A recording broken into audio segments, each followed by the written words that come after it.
What's up guys, it's Will back with another video for DFS Army for this MLB slate on Saturday, June 17th. So we got a usual big slate of games, 15 games for today. Not a whole lot stands out on this board, honestly. I prefer a little bit more over there on Underdog, but Prizepicks focus video for today, and they actually are adding in some bigger strikeouts right now. So I didn't get a chance to look at all of these. They're slowly adding all of them now that the odds are up. But the three plays that I do have for this video, they are going to be hitters. And the first one, this is my favorite out of the three. It's going to be Ronald Acuna Jr. over 9.5 fantasy score. This was one of my favorite plays for on Friday. He was also at 9.5.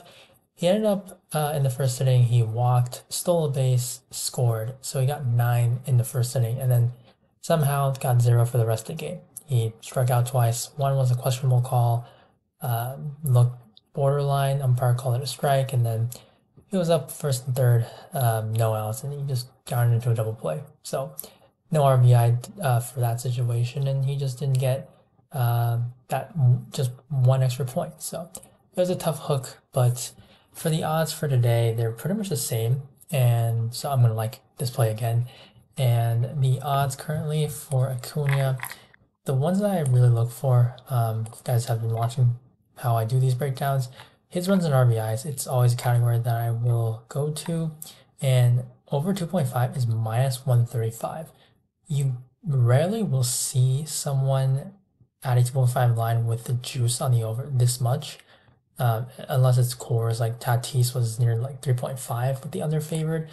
And then Acuna, we know he steals, and his odds, last time I checked, was plus 250. Yep, and then his base on balls are plus 155. So both very good addition to the hits, runs, and RBIs line.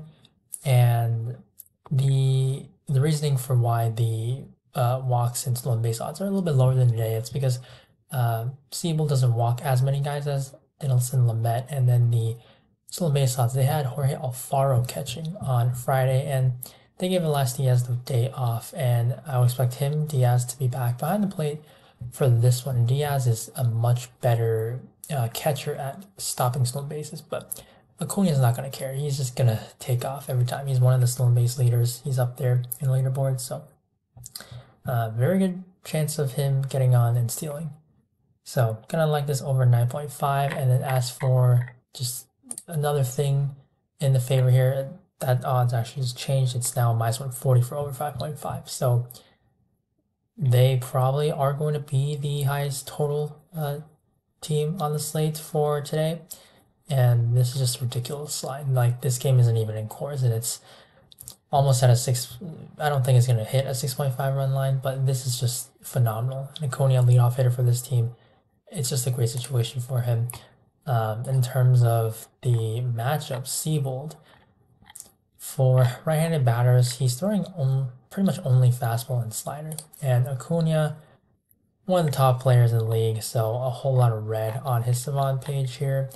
And as for fastball sliders, just look throughout his career. Fastball, slider, positive run value, it's high in red, a lot of red for these two pitches across just his career. So I love this spot for Acuna. And now the next one's going to be Bo Bichette over 7. I'll start off by saying that I like the over 7.5 on Underdog a lot more. Bo is just a guy that can't double a whole lot, and doubles are worth an extra point. So at only a 0.5 difference, it makes it a lot better to take on Underdog. And then Bichette, he has some speed, but he's not a big-time base stealer, so that difference doesn't mean as much. And then for Bichette, if you're a returning viewer, I mean, this guy, every time that I pick him, every time I post this guy, he just gets a lot of hard contact outs. Somehow he's going to hit like a 800 expected batting average and just turns into a line out or fly out. It's really unlucky, but you know, you kind of stay with the process, knowing that there are going to be days where those hits, expected to be hits, are going to actually be hits, and then in those rare situations where it's like a 20% chance as a hit, you bloop someone in and gets a single or something like that. So it's going to balance out. This is a good spot for Bichette at 7. We know he's a great player. Dane Dunning, maybe the lines makers are respecting him a little bit too much because of his numbers, but I'll dig in deeper there. I'll show you guys right now. But before Bichette, I think the reason why he got bumped down, he was 7.5 when he opened.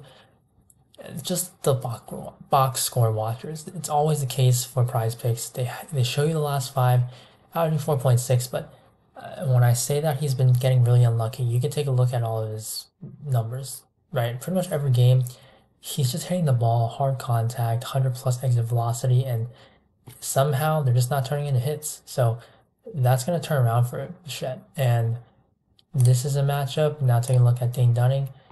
He has a 2.76 ERA, and his expected ERA is over 2 runs higher than the actual 4.97. So he's getting extremely lucky. His numbers show that he's just not a great pitcher, and time will tell that he's going to get finally lit up sometime. He's going to give up runs, and Bichette hanging at the top of the order. It's going to definitely be a great spot for him to do some damage. Let me just make sure that there's no run total for this game yet. Yeah, there's no run total here, but I would expect something to be like over 4.5 at minus 115 odds. So that'd be really good. If it's favoring towards the under, I'm still fine with it, but obviously the lower odds you go, then the place that's not going to be as great. But I think at 7 it's going to be a good play. Bichette, his odds are usually over 2.5 for hits, runs, and RBIs at like a plus 100 or so. So just making sure, yeah, no odds yet for this game. We did get a few more actually, but I'll have to look at that later. But yeah, Bichette, the matchup against Dunning, someone that's going to be headed for negative regression. This is going to be a good spot for Bo, I believe, and the odds do reveal that. Now the third and final play, Nolan Gorman over 0.5 total bases. This currently is sitting at minus 135 on books, yeah, minus 135. So in particular, this play is against Kodai Senga. Senga, he is, as you can see with his numbers, he's going to get a lot of Ks with his Ghost Fork, but he walks a ton of guys. And for a pitch that does get a lot of Ks, it's kind of weird to see him only have a ranked 20 percentile in chase rate. But those are my concerns with the walks and the whiff rate. So for walks, obviously, if you're walking guys, then the batter for a total base prop, you're not getting a total base if you're walked. And Gorman can walk 79 percentile, so that is definitely an issue. And with the whiffs, he's ranks in the 10th percentile, and Senga 81st. So those two are going to be my issues. And when you do look at the odds for Gorman, so the walks here, minus 105 for a walk. So it's pretty good chance that he does get a walk. And that, again, it's a concern for me, but I'm still liking this play because that's already built into everything. He is minus 135 for over total bases, considering that he could walk here. So even if he does lose that one at bat, they still think he has a really good chance of going over, getting at least a single. So Gorman, looking at pitch types, so Senga, you're not going to get a whole lot of data out of the forkball. Just nobody really throws in the league. So you're looking at a fastball and a cutter. And fastball, Gorman's good against that. Cutter, his expected numbers are pretty solid, honestly, for his run value. That's totally fine. 0 just means he's average. And forkball, no data there because nobody throws one pretty much.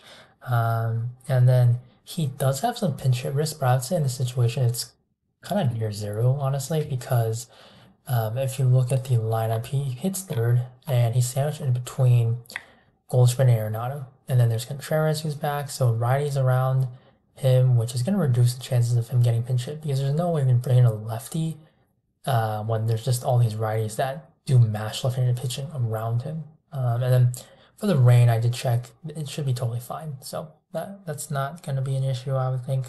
So that is going to be it for the video. Something just flashed. I think they added some more total base props, but The three that I'm going to give in this video, again, Ronald Acuna over 9.5 fantasy score, Bo Bichette over 7 fantasy score, and then Nolan Gorman over 0.5 total bases. So that's going to be a 3-4 in this video. As usual, I do drop these plays for the members ahead of time before I do post this for free to go public on YouTube. And then all the plays you do get in the Discord. We're dropping in MLB Live. KBO actually going to be starting in an hour, so we're going to be looking into that right after this video. And then WNBA. I mean, we do pretty much everything, and the members got PGA and CSGO, COD, soccer. We do everything. Niche sports are also our thing. Our guy Sniper, he's rocking those sports, cricket even, just things that you don't really play, but he finds the value. So we do it all in here, DFS Army, in our Discord. If you are interested, link in the description below to sign up. And please do check us out. Our Optimizer tool just got an upgrade with improved projection. So we do have a lot more coming in store. So thank you guys for watching on this video. Good luck on the slate, and I will see you next one. Bye.